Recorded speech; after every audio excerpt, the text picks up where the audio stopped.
The crowd at the Marine Corps War Memorial fell silent as a Marine in dress blues suddenly broke formation. All eyes darted between the stoic soldier and a small boy in a wheelchair at the barricade. No one could believe what was about to happen next. It was a blazing July afternoon at the Marine Corps War Memorial, where the white marble of the Iwo Jima statue gleamed under the Washington sun. Tourists lined the barriers. Phones raised to capture the silent drill platoon's precision movements. Among them was 9-year-old Ethan, gripping his wheelchair's armrest with excitement. His mother, Sarah, stood protectively behind him, her hand resting on his shoulder. Ever since Ethan had received a model Marine figurine from his veteran grandfather, he dreamed of seeing real Marines up close. "Will they really not move at all, Mom?" Ethan whispered, eyes fixed on the Marine standing at attention. "Not even a blink," Sarah smiled, adjusting Ethan's baseball cap against the sun. As the minutes passed, the crowd swelled. People pressed forward, jostling for position. Sarah tried to maintain Ethan's spot, but adults towered over his wheelchair, blocking his view. She politely asked nearby tourists to let her son see, but in excitement, her requests were drowned out. Ethan's smile began to fade as a forest of legs and torsos obscured his view of the Marines he'd traveled 3 hours to see. As the crowd shifted, a man with an expensive camera and press badge muscled his way to the front. He wore a scowl that deepened when he spotted Ethan's wheelchair. "Hey, can you move that?" He barked at Sarah, pointing at Ethan. "I need this spot for my shots." Sarah's voice remained calm. "I'm sorry, but my son can't stand. He's been waiting all day to see the Marines." The photographer rolled his eyes. "There are viewing areas for handicapped people somewhere else." His emphasis on handicap made several nearby tourists exchange uncomfortable glances. "Sir, please," Sarah tried again. "We've been here for hours." The man ignored her, setting up his tripod directly in front of Ethan. The boy's view was now completely blocked, his small American flag clutched tightly in his trembling hands. An elderly couple nearby spoke up. "That's not right, mister. The boy was here first." "Not my problem," the photographer snapped, adjusting his lens. "Some of us have real jobs to do." Ethan's eyes welled with tears as he strained to peek around the man's equipment. The Marine, standing at attention, remained perfectly still, facing forward, seemingly oblivious to the conflict brewing just yards away. "Mom," Ethan whispered, "it's okay. We can go." Sarah knelt beside her son, her heart breaking at his resignation. "No, honey, you deserve to see this." The photographer overheard and scoffed. "Look, kid, life isn't fair. Get used to it." The tension escalated when the photographer's assistant arrived, carrying more equipment. "Got a problem here?" he asked, eyeing the wheelchair. "Just some people who don't understand professional courtesy," the photographer replied loudly. A woman in the crowd spoke up. "Professional courtesy? You're bullying a child."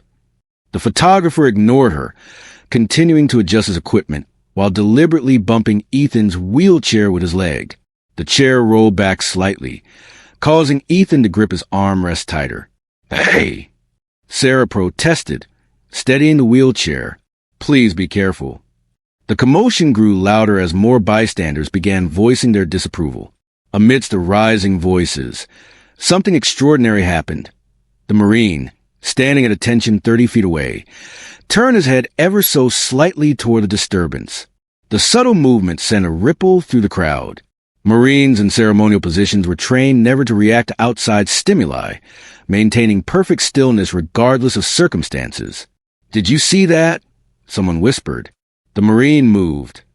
The photographer, oblivious to the significance, shoved his tripod closer to the barrier, knocking Ethan's flag from his hand. It fluttered to the ground as the boy reached helplessly for it. The Marine's eyes narrowed almost imperceptibly. The fallen flag lay just beyond Ethan's reach. Sarah moved to retrieve it, but the photographer stepped on it deliberately. "Oops," he smirked, grinding his heel slightly. Tears welled in Ethan's eyes. That flag wasn't just any souvenir. It had belonged to his grandfather who served in the Marines. "Please," Ethan's voice trembled. "That's my grandpa's flag." The photographer bent down, picked up the now dirty flag, and dangled it mockingly. "This little thing? What's it worth to you, kid? The crowd fell silent, shocked by the cruelty. Even the photographer's assistant looked uncomfortable. Give it back to him, Sarah demanded, her patience finally breaking. Or what? The photographer challenged, waving the flag tauntingly above Ethan's head. What happened next occurred so quickly that witnesses would later debate the exact sequence of events. The Marine, Staff Sergeant Michael Torres, as the world would later learn, suddenly broke formation. His boot struck the pavement with measured precision as he marched directly toward the commotion. The crowd parted instinctively. Some gasped, others fumbled for their phones to record the unprecedented breach of protocol. Staff Sergeant Torres stopped directly in front of the photographer, towering over him in his dress blues. His face remained expressionless, but his presence was overwhelming. Sir, his voice was quiet yet carried unmistakable authority. Return the flag to the boy. The photographer's arrogance faltered. I'm just... Now. The single word carried the weight of command that left no room for argument. The photographer's hand trembled as he surrendered the flag. Staff Sergeant Torres took it carefully, inspecting the dirt marks with a slight frown. The crowd watched in breathless anticipation. Then, in a moment that would soon be shared millions of times online, the Marine did something extraordinary. He knelt down beside Ethan's wheelchair, bringing himself to eye level with the boy. Is this yours, sir? Torres asked with the same respect he would show a commanding officer. Ethan nodded, wiping away tears. It was my grandpa's. He was a Marine, too. Torres's expression softened almost imperceptibly. Which division? 1st Marine Division, Ethan replied. He fought in Desert Storm. Torres nodded with newfound understanding. With deliberate movements, he took out a pristine white handkerchief from his pocket and carefully cleaned the dirt from the flag. Your grandfather served with honor, Torres said quietly, and this flag deserves the same respect.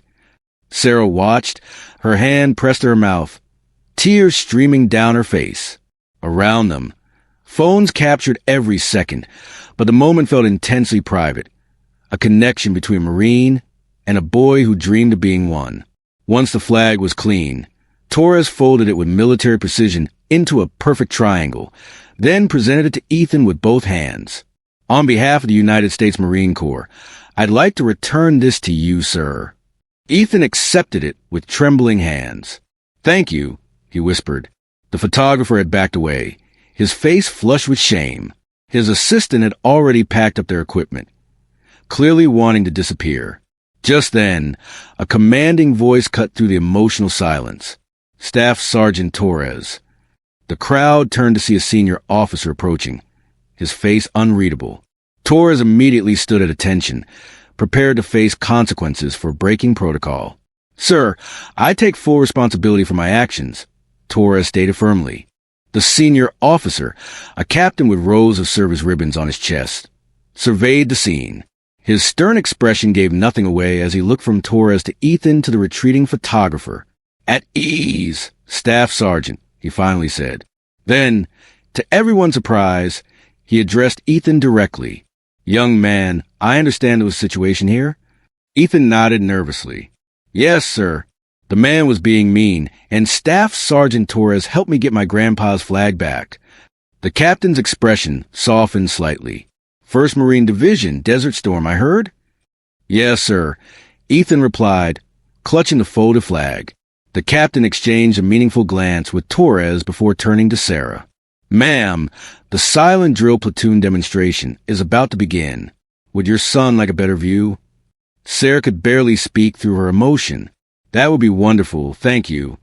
With a nod to Torres, the captain made his decision.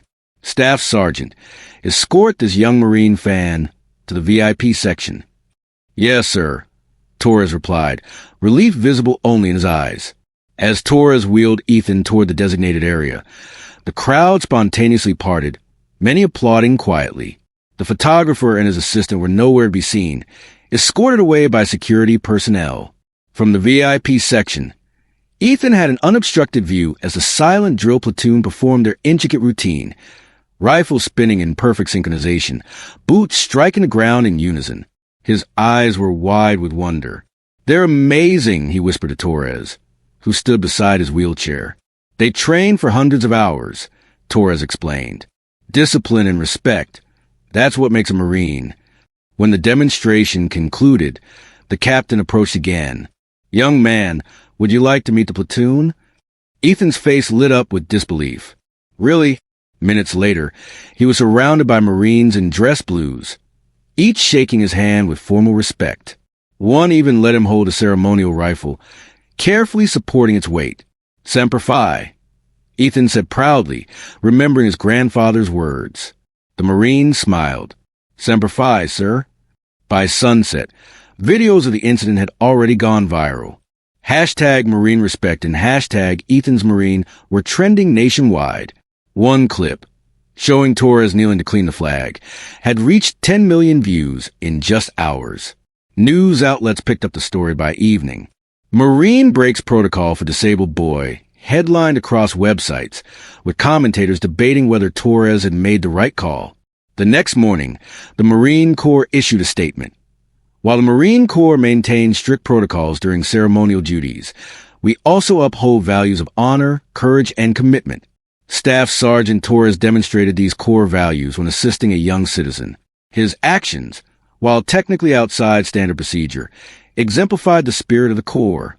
Social media erupted with support. Veterans posted videos saluting Torres.